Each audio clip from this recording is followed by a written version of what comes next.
Welcome back جاگو دنیا. غامدی صاحب کے ساتھ بات ہو رہی ہے اور ایک اور سوال یہاں آیا ہے کہ اللہ کی قربت کے حصول کے لیے کیا طریقہ کار اختیار کیا جائے؟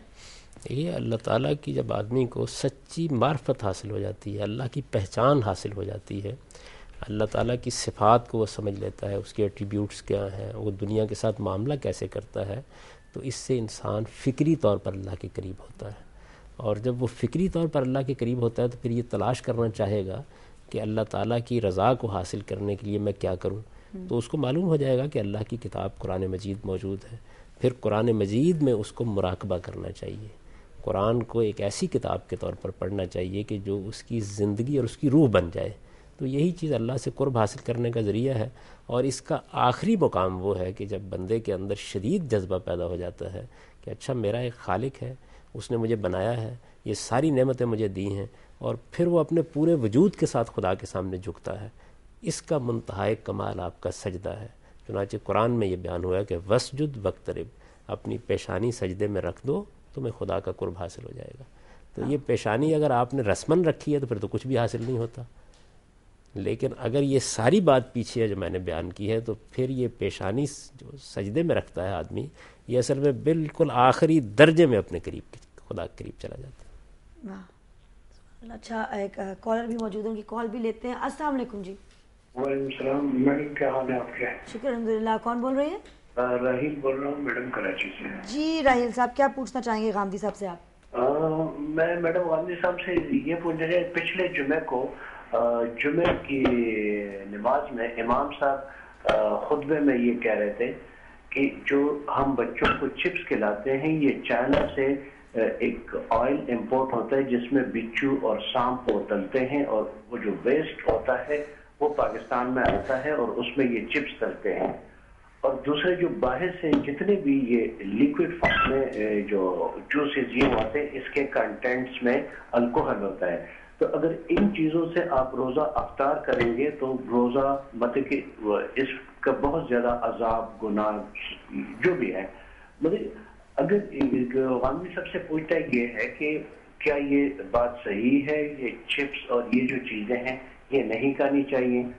اور دوسرا میرا ایک سوال غامدی صاحب سے یہ ہے کہ جس طرح آپ سب دیکھتے ہیں ہمارے پاکستان میں کہ جس روڈ پہ بھی آپ جاتے ہیں، روڈ یہ ریڈ لائٹ پہ ٹریفک سگنل کو کراس کر کے جاتے ہیں. کیا یہ کسی کا حق مارنا نہیں ہے؟ کیا اللہ قیامت کے دن اس کا پوچھے گا ہم سے کہ ہم نے کسی کا حق مارا ہے؟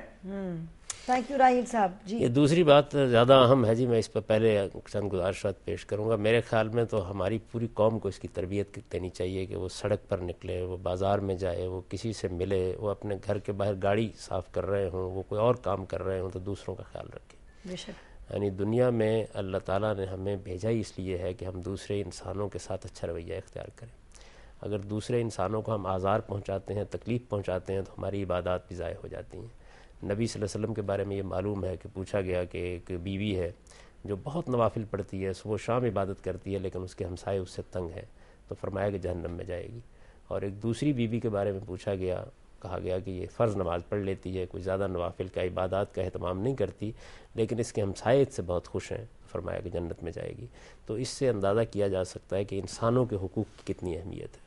ہم اس کا لحاظ نہیں کرتے. ہمارے پاس لاؤڈ سپیکر ہوگا تو ہم نہیں دیکھیں گے کہ ہماری آواز سے کس کس کے کان میں سیسا گول کر پلایا جا رہا ہے. ہم اگر کسی موقع پر باہر نکلیں گے تو یہ اندازہ نہیں کریں گے کہ ہمارے چلنے سے، گاڑی آگے نکالنے سے، کسی اشارے کو توڑ دینے سے کیا تکلیف پہنچ رہی ہے.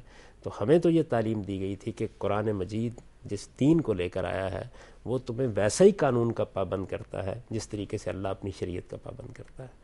تو جو قانون سوسائٹی میں بنایا جاتا ہے اس قانون کی عزت کرنا، اس کا احترام کرنا، اس کے تقاضوں کو پورا کرنا، وہ بات پیدا ہونی چاہیے کہ آپ رات کی تاریکی میں بھی اگر فرض کر لیجئے کسی اشارے پر کھڑے ہیں تو آپ اگر دائیں بائیں دیکھ بھی رہے ہیں کہ کوئی نہیں آ رہا، تب بھی آپ پابندی کر رہے ہیں کہ قانون نے مجھے یہاں کھڑا کیا ہے اور اس وقت قانون کی عزت کے لیے میں یہاں کھڑا ہوں.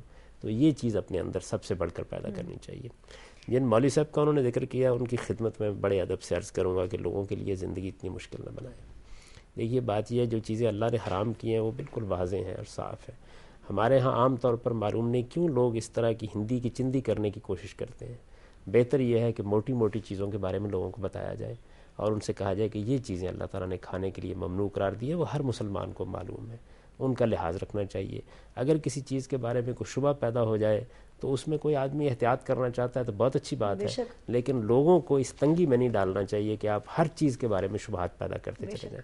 ایک عام رویہ جو ہمارے دین کا رویہ ہے وہ یہ نہیں ہے کہ آپ اس طریقے سے جزیات میں جائیں، اس کا رویہ یہ ہے کہ آپ یہ سمجھیں کہ آپ کے پروردگار نے کچھ چیزیں آپ کو منع کی ہیں، ان سے آپ کو رکنا ہے۔ یہ جذبہ اگر آدمی کے اندر موجود ہے اور چھوٹی موٹی کو غلطی ہو جائے گی تو اللہ تعالیٰ اس پر کوئی مواخذہ نہیں کرے گا۔ ورنہ راہیل صاحب دیسی گھی استعمال کر لیں، یہ بھی ایک سرسوں کا تیل۔ ایک اور کالر ہمارے ساتھ موجود ہے، ان کی بھی کال لے لیتے ہیں۔ السلام علیکم۔ السلام علیکم۔ وعلیکم السلام جی کون بول رہے ہیں؟ جی میں زاہد بات کر رہا ہوں لاہور سے۔ جی زہیب صاحب، مجھے ایک سوال پوچھنا ہے غامدی صاحب سے کہ زکوٰۃ کے متعلق ہے۔ ہمارے پاس 7.5 تولے کے قریب سونا ہے اور اس میں سے کچھ حصہ جو ہے نا تواتر میں استعمال میں رہتا ہے اور باقی جو ہے سال میں بھی فنکشن میں، تو اس میں ہم زکوٰۃ کس طرح ادا کریں گے کہ یہ پورے کے اوپر ادا کرنی پڑے گی یا وہ جو زیر استعمال رہتا ہے وہ منہا کر کے ادا کریں گے؟ جو زیر استعمال ہوتا ہے خواتین روزمرہ پہنتی ہیں اس پر زکوٰۃ نہیں ہوتی۔ آپ کی ذاتی استعمال کی کسی چیز پر بھی زکوٰۃ نہیں ہوتی۔ گاڑی ہے یا روزمرہ پہننے کے زیورات ہے یا گھر کا فرنیچر ہے وہ مستثنیٰ ہے، اس کو ایگزمپشن حاصل ہے۔ اس کے بعد جو سونا آپ نے ویسے رکھا ہوتا ہے تقریبات وغیرہ کے لیے، یا اب تو ہمارے یہاں لوگ سونا اس لیے بھی رکھ لیتے ہیں کہ چلیے کچھ تھوڑی بہت سیونگ ہو جائے گی، اس پر زکوٰۃ عائد ہوگی۔ بریک پہ جائیں گے ناظرین، ایک اور سوال کا جواب لیں گے کہ جو لوگ بیمار ہیں، ڈائبیٹک ہیں یا کوئی اور دوا لے رہے ہوں دن کے وقت اور روزہ نہ رکھ سکیں بیماری کی وجہ سے، کسی اور مجبوری کی وجہ سے، تو انہیں کیا کرنا چاہیے؟ بریک کے بعد جواب سنیں گے۔